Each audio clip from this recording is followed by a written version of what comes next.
Mu karere ka Ruhango hari amashuri mashyashya ahuze y'icyitegererezo. Nyuma y'uko mu mezi make ashize hari amashuri ateye ubwoba ndetse amashuri mabi cyane ndetse agayitse, aho byatezaga impungenge abanyeshuri bayigagamo. Yari amashuri agayitse mu buryo budasanzwe, cyane cyane ko yari amashuri ashaje ndetse atajyanye n'igihe. Gusa uyu munsi wa none ni amashuri amaze kugera ku rwego rushimishije, cyane ko bayubatse mu buryo budasanzwe. Leta y'u Rwanda imaze ibinyacumi by'imyaka iri gukomatanyiriza hamwe gahunda yo kuvugurura amashuri, ndetse biri no muri gahunda ya leta yo guteza imbere gahunda y'uburezi.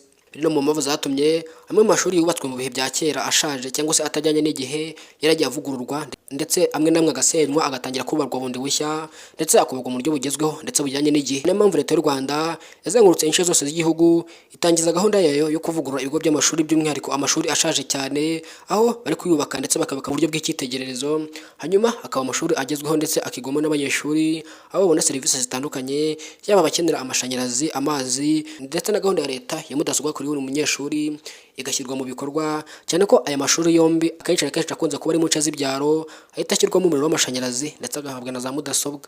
Buri mwaka leta y'u Rwanda isohora ingengo y'imari igamije gufasha ndetse no kuvugurura ibigo by'amashuri.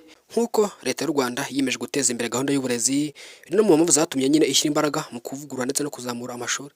Yiyemeje guteza imbere gahunda y'uburezi ndetse na mudasobwa kuri buri munyeshuri, biri mu mpamvu zatumye leta y'u Rwanda ishyira imbaraga ndetse n'ingengo y'imari ifatika buri mwaka muri gahunda yo guteza imbere ibigo by'amashuri ndetse no kuzamura gahunda y'uburezi. Gahunda y'uburezi imaze kugera ku rwego rushimishije, aho niba biturutse ku kuba abanyeshuri bamwe na bamwe bagenda bagira amanota meza kandi ashimishije. Gahunda ya leta y'u Rwanda ni uko mu myaka iri imbere hazaba ari gahunda y'ubumenyi ku banyeshuri izaba imaze kugera ku rwego rushimishije, ahanini cyane ko hari gushyirwa imbaraga mu bigo by'ubumenyingiro, aho abanyeshuri benshi bibumbiye hamwe bagakora amatsinda atandukanye mu bigo by'ubumenyingiro cyangwa se icyo tuzi nka TVET school. Ahangaha abanyeshuri biga imyuga itandukanye izabafasha guhangana ku isoko ry'umurimo ndetse no guteza imbere gahunda y'uburezi ndetse n'ubumenyi, ndetse bikubiye muri gahunda yo guteza imbere igihugu. Inshuti bakunzi, mudasaba gukurikirana amakuru n'ibiganiro byacu.